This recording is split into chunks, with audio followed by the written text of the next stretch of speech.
Brought to you by Omni Gel. Omni gel का diclofenac formula जड़ से दर्द को मिटाता है। ओमनी जेल, इंडिया का नंबर 1 पेन रिकवरी जेल।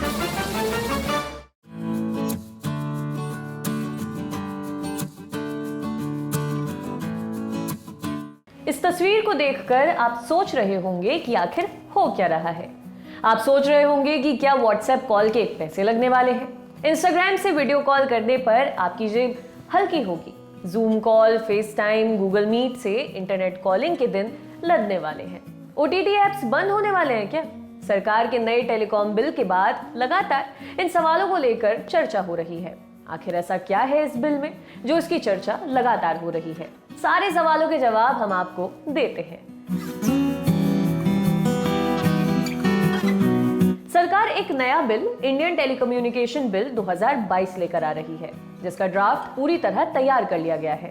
इस बिल पर इंडस्ट्री और एक्सपर्ट से 20 अक्टूबर तक सुझाव भी मांगे गए हैं। फिलहाल ड्राफ्ट का नोटिफिकेशन ही जारी किया गया है, लेकिन आने वाले दिनों में सुझाव और शिकायतें मिलने के बाद इसका फाइनल ड्राफ्ट तैयार किया जाएगा।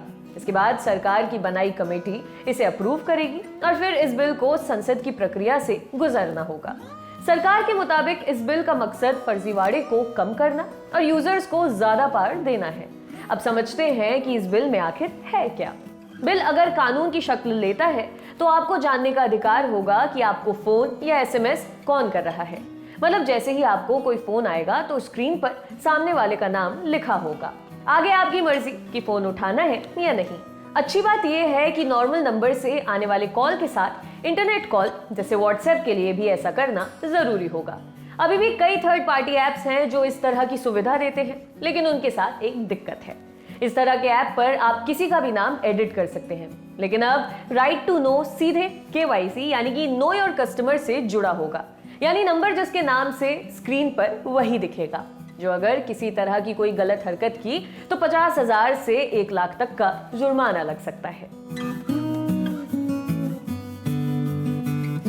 दरअसल इंडियन कम्युनिकेशन बिल 2022 के ड्राफ्ट के हिसाब से व्हाट्सएप, जूम, टेलीग्राम और दूसरे प्लेटफॉर्म्स जो वाईफाई कॉलिंग और मैसेजिंग की सुविधाएं देते हैं, उनको भारत में ऑपरेट करने के लिए टेलीकॉम कंपनियों की तरह लाइसेंस लेना होगा।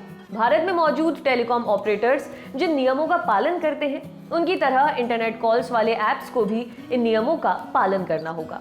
अभी तक तो इंटरनेट कॉलिंग मुफ्त है, मतलब कि आप किसी ऐप को कॉल्स के लिए कोई पैसा नहीं देते हैं। सिर्फ डेटा रिचार्ज करने का पैसा लगता है जो टेलीकॉम ऑपरेटर को जाता है।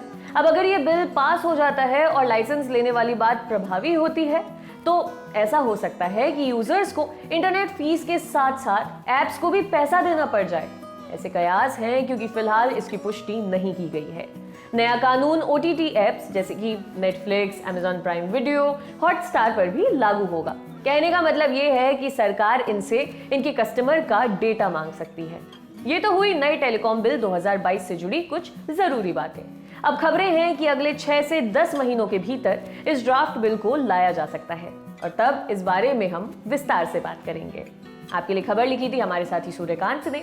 मैं हूं अर्शिता, कैमरे के पीछे हैं पंकज। देखते रहिए दी लल्लन टॉप। शुक्रिया।